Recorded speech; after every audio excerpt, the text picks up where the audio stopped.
سيد الأنبياء والمرسلين وعلى آله وأصحابه أجمعين، أما بعد، فأعوذ بالله من الشيطان الرجيم. بسم الله الرحمن الرحيم.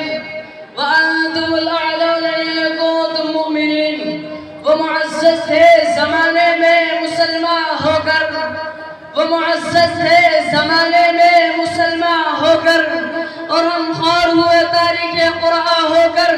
محترم بزرگوں اور دوستوں، آج میری گفتگو کا موضوع مسلمانوں کی تباہی اور اس کا علاج ہے. تو آئیے اس موضوع کے تحت ہم اپنے شاندار ماضی پر ایک نظر ڈال کر مستقبل کی تعمیر و ترقی کے سامان تلاش کریں. قرآن کریم میں رب ذوالجلال کا ارشاد ہے، وَأَنْتُمُ الْأَعْلَوْنَ إِن كُنتُم مُؤْمِنِينَ.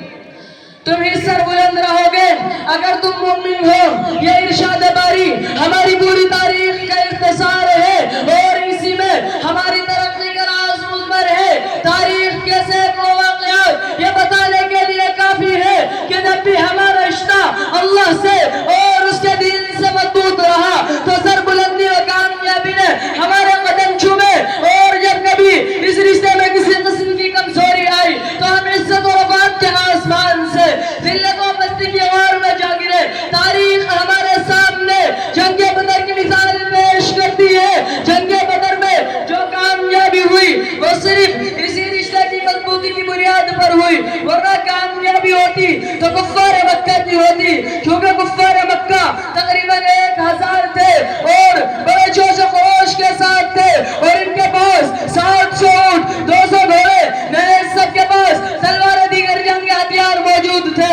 ادھر ابو جہل، عتبہ، شیبہ، ولید، حنظلہ، عبید، عاص، حرث، امیہ ابن خلف، نضر ابن حارث، عبد المطلب جیسے شجاعت کے پیکر اور آزمودہ کار تھے.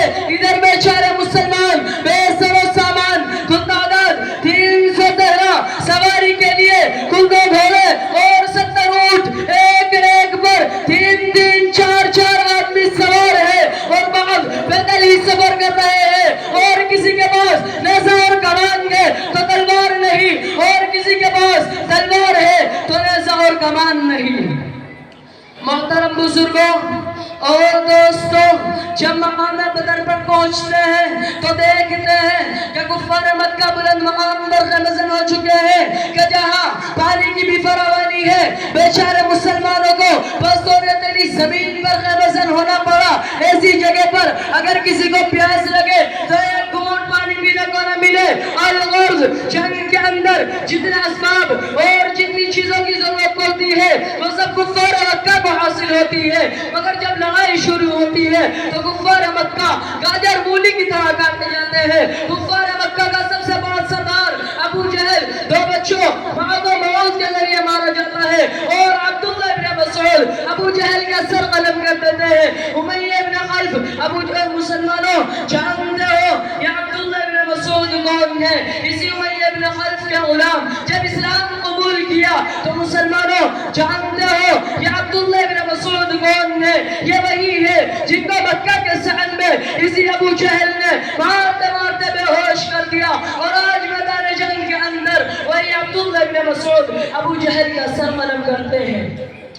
امیہ ابن خلف ابو جہل کے بعد کفار مکہ کا سب سے بڑا سردار سمجھا جاتا تھا، لیکن اپنے ساتھیوں کو اس طرح کہتے ہوتے دیکھ کر گھبرایا اور میدان جنگ چھوڑ کر مکہ کی طرف بھاگ پڑا. حضرت بلال حبشی اس کے پیچھے بھاگے اور قریب پہنچ گئے. امیہ ابن خلف گھبرا کر گھوڑے سے نیچے گر جاتا ہے اور پیٹ کے بل لیٹ جاتا ہے، شور مچاتا ہے، معافی مانگتا ہے، امن چاہتا ہے، لیکن بلال حبشی اس کے پیٹ پر نیچے سے تلوار چلا دیتے ہیں اور اس کا جہنم رسید کر دیتے ہیں.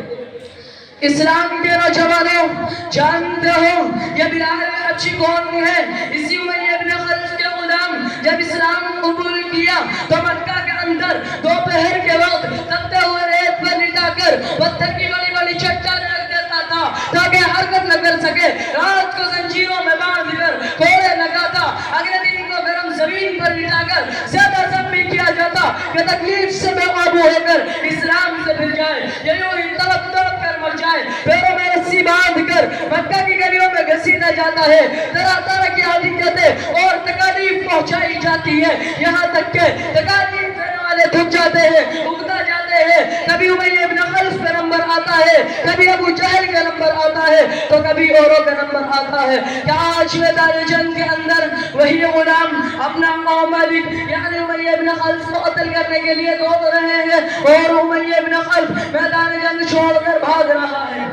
اے مسلمانوں، وہ کون سی چیز تھی جس نے غلام کو غالب اور آقا کو مغلوب کر دیا؟ سچ فرمایا اللہ تبارک و تعالی نے وَأَنْتُمُ الْأَعْلَوْنَ إِن كُنتُم مُؤْمِنِينَ، تم اس سے بلند رہو گے بشرطے کہ تم سچے پکے مسلمان رہے۔ اسی طرح دوسرے کفار مکہ اپنے ساتھیوں کو مقتول ہوتے دیکھ کر گھبرایا اور میدان جنگ چھوڑ کر بھاگنے لگا۔